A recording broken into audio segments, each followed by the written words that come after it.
Hello students, আশা করি তোমরা সবাই ভালো আছো। Welcome to my YouTube channel math skin. দেখো, আগের ভিডিওতে আমরা সংক্ষিপ্ত প্রতিস্থাপন বা পরিবর্তন সংক্ষিপ্ত 40 পর্যন্ত করেছিলাম। আজ আমরা 41 থেকে করব। আমার এই মানে স্লাইডগুলো আগে থেকে সেভ করা এই কারণে আছে, যেহেতু আমি আগে অঙ্কগুলো করে ভিডিও তৈরি করার চেষ্টা করছিলাম, কিন্তু সেখানে কোনো স্লাইডে কোনো ছবি উঠছিল না, যার জন্য আমাকে নতুন করে আবার করতে হচ্ছে ভিডিওটি। যাই হোক, সেই কারণে আমি অঙ্কটা করা আছে, আমি জাস্ট একটু মুখে বলে দেবো।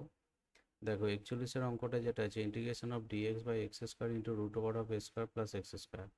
এখানে আমরা যেহেতু a square plus x square আছে, এই যে প্লাস এক্স স্কোয়ার এই ধরনের টার্ম যখন থাকবে না, তখন এক্স সমান এ ট্যান থিটা ধরবো আমরা। এক্স সমান এ ট্যান থিটা, যেহেতু এখানে এ আছে ওই জন্য এ ট্যান থিটা, আর না হলে শুধু ট্যান থিটা ধরতাম। তাহলে ডিএক্স সমান হচ্ছে a sec square theta d theta.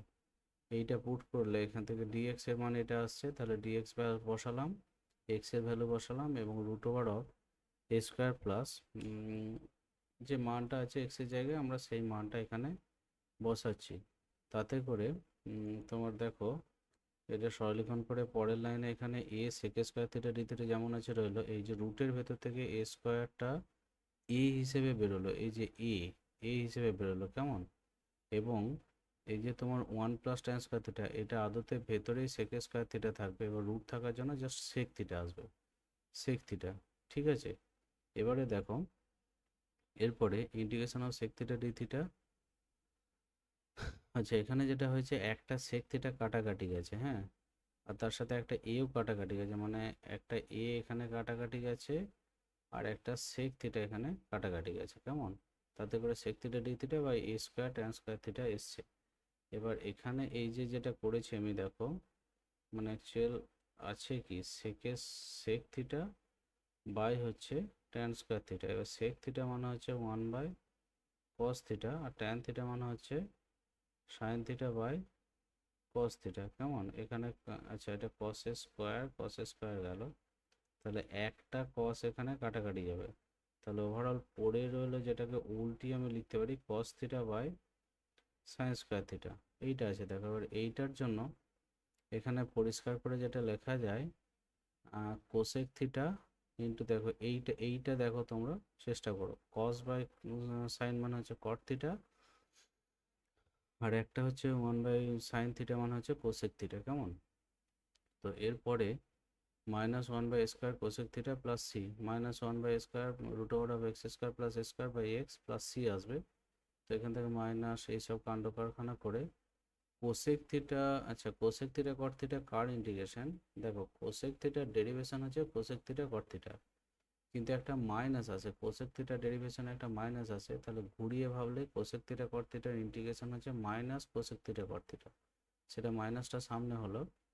তো এবার কোসেক থিটাকে আমি যেটা এখানে রিপ্লেস করেছি, মানে সাবস্টিটিউট করেছিলাম এক্স সমান এ টেন থিটা, এখান থেকে দেখো কোসেক থিটার মান কোসেক স্কোয়ার থিটা এটা, তাহলে কোসেক থিটার মান রুট ওভার অফ করলে এটা আসছে। তাকে পরিষ্কার করে লিখলে এখানে আসছে যেটা, এটা হচ্ছে অ্যাকচুয়াল এ স্কোয়ার কেমন, এটা a square root over of x square plus a square plus C হচ্ছে ইন্টিগ্রেশন কনস্ট্যান্ট। এবার 42 এটা দেখো, 42-এ আছে integration dx by 1 plus x square root over of 1 plus x square. এবার এখানে এক্স ওয়ান হচ্ছে ট্যান থিটা বসিয়েছি, এক্স ওয়ান ট্যান থিটা, তাহলে dx one sec square theta d theta, এটা আমি এখানে বসাচ্ছি sec square theta d theta, integration যেমন আছে নিচেতে 1 প্লাস ট্যান স্কোয়ার থিটা মানে সেক স্কোয়ার থিটা, আর হচ্ছে 1 প্লাস এক্স স্কোয়ার রুটের ভেতরে, মানে এটা ওভারঅল সেক থিটা আসবে। সেক স্কোয়ার থিটা কেটে কুটে হচ্ছে গিয়ে জাস্ট কস থিটা পড়ে থাকবে, যেটার জন্য সাইন থিটা, সাইন থিটার ভ্যালু আমি এখানে সাবস্টিটিউট করেছি, দেখো সাইন থিটা এইটা আসবে, মানে এখানে এক্স স্কোয়ার প্লাস 1 এই ধরনের একটা জিনিস আসবে কেমন, যেটা আমি লিখেছি এখানে।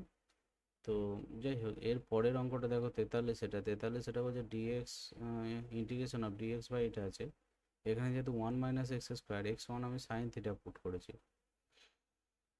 কারণ 1 - সাইন স্কোয়ার থিটা মানে কস স্কোয়ার থিটা আমরা জানি, এইভাবে এটাকে চেঞ্জ করেছি। তাতে করে এটা এসেছে, সেখানে একটা কস কেটে গেছে, যে নিচেতে কস স্কোয়ার থিটা মানে sec square theta d theta এসছে। সেক স্কোয়ার থিটা মানেই হচ্ছে তোমার ট্যান থিটা প্লাস সি, তার মানে ট্যান থিটা মানে sine theta by cos theta plus C, sine থিটার মান বসিয়েছি, কস থিটার মান বসিয়েছি, প্লাস সি এখানে একটা ইন্টিগ্রেশন কনস্ট্যান্ট আসবে কেমন। এরপরে 44 এটা দেখো, 44 এটা ইন্টিগ্রেশন ডিএক্স বাই এক্স এর cube root over of x square minus one আছে, এখানে এক্স স্কোয়ার মাইনাস ওয়ান আছে, তাহলে এক্স ওয়ান হচ্ছে কোসেক থিটা বা সেক থিটা বসিয়েছি, তাহলে dx one sec theta tan theta, আমি টোটালটাকে থিটাতে সাবস্টিটিউট করেছি, যার জন্য এখানে এসব কাণ্ড কারখানা করে এখানে সেক থিটা একটা কাটবে, ট্যান থিটা কাটবে, one by sec square theta মানে যেটা কস স্কোয়ার থিটা আসবে। ঠিক আছে, তো এখান থেকে হাফ লাগিয়ে টু কস স্কোয়ার থিটা করেছি, কারণ কস স্কোয়ার থিটার কোনো ফর্মুলা আমাদের হাতে নেই, যেটা আছে জাস্ট কস থিটা বা কস এম থিটা বা সাইন থিটা এই ধরনের আছে, এটাকে আমি one plus cos two theta গুণিত কোণের ফর্মুলায় চেঞ্জ করেছি। এবার দেখো এখানে ওয়ানের জন্য হচ্ছে ওয়ান ডি থিটা মানে থিটা, আর কস টু থিটা মানে হচ্ছে sine two theta by two আসবে, যাতে করে এখানে থিটার মানগুলোকে আবার এক্স দিয়ে রিপ্লেস করে এইটা আসবে। ঠিক আছে, এর পরের দেখো পরের স্লাইডে আমি 45 এটা করছি।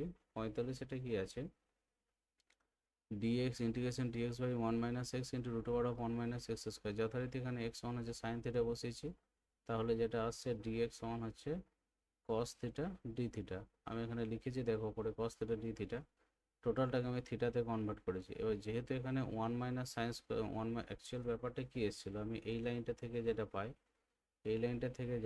One by one minus sine theta, এইটাকে আমি যেটা করেছি দেখো ওয়ান প্লাস সাইন থিটা করেছি, বাই হচ্ছে মানে কনজুগেটটা দিয়ে এখানে গুণ করেছি, তাতে করে তোমার আসছে নিচেতে আসছে দেখো কস স্কোয়ার থিটা, উপরে ওয়ান প্লাস সাইন থিটা, এটা দুটো পার্টে ভাঙলে ইন্টিগ্রেশনটা প্রথমটার জন্য সেক স্কোয়ার থিটা আর দ্বিতীয়টা হচ্ছে সেক থিটা ট্যান থিটা, তো এইসব কাণ্ড কারখানা করে tan theta plus sec theta plus C হচ্ছে আমার এটা ইন্টিগ্রেশন। এবার থিটাগুলোকে আমি এক্স এর আবার রিপ্লেস করেছি। এখানে দেখো এটা তোমাদের একটা ইন্টিগ্রেশন চ্যাপ্টার পরে আছে, তবুও আমি সেখান থেকে একটু বলে দিচ্ছি, সবসময় চেষ্টা করবে অযুগ্মটা, এখানে দেখো সাইন টু দি পাওয়ার ওয়ানও আছে, কিন্তু ওপরে যেহেতু cos to the power five x আছে আর নিচে সাইন এক্স আছে, আমি চেষ্টা করবো নিচে সাইন এক্স ওয়ান হচ্ছে জেড ধরা। ঠিক আছে, সাইন এক্স ওয়ান জেড ধরলে কি হয়, এরকম একটা আকার আসবে, এখানে একটা কস এক্স ডিএক্সকে আমি ডিজেড ধরলাম, আর বাকি আর একটা কস স্কোয়ার এক্স যেটা আছে সেটা one minus sine square x তার হোল স্কোয়ার হবে, এবার সাইন স্কোয়ার এক্স মানে জেড স্কোয়ার, তো এখানে বসিয়ে এটা আসছে, এইসব কাণ্ড কারখানা করে এর ইন্টিগ্রেশনটা এটা আসছে।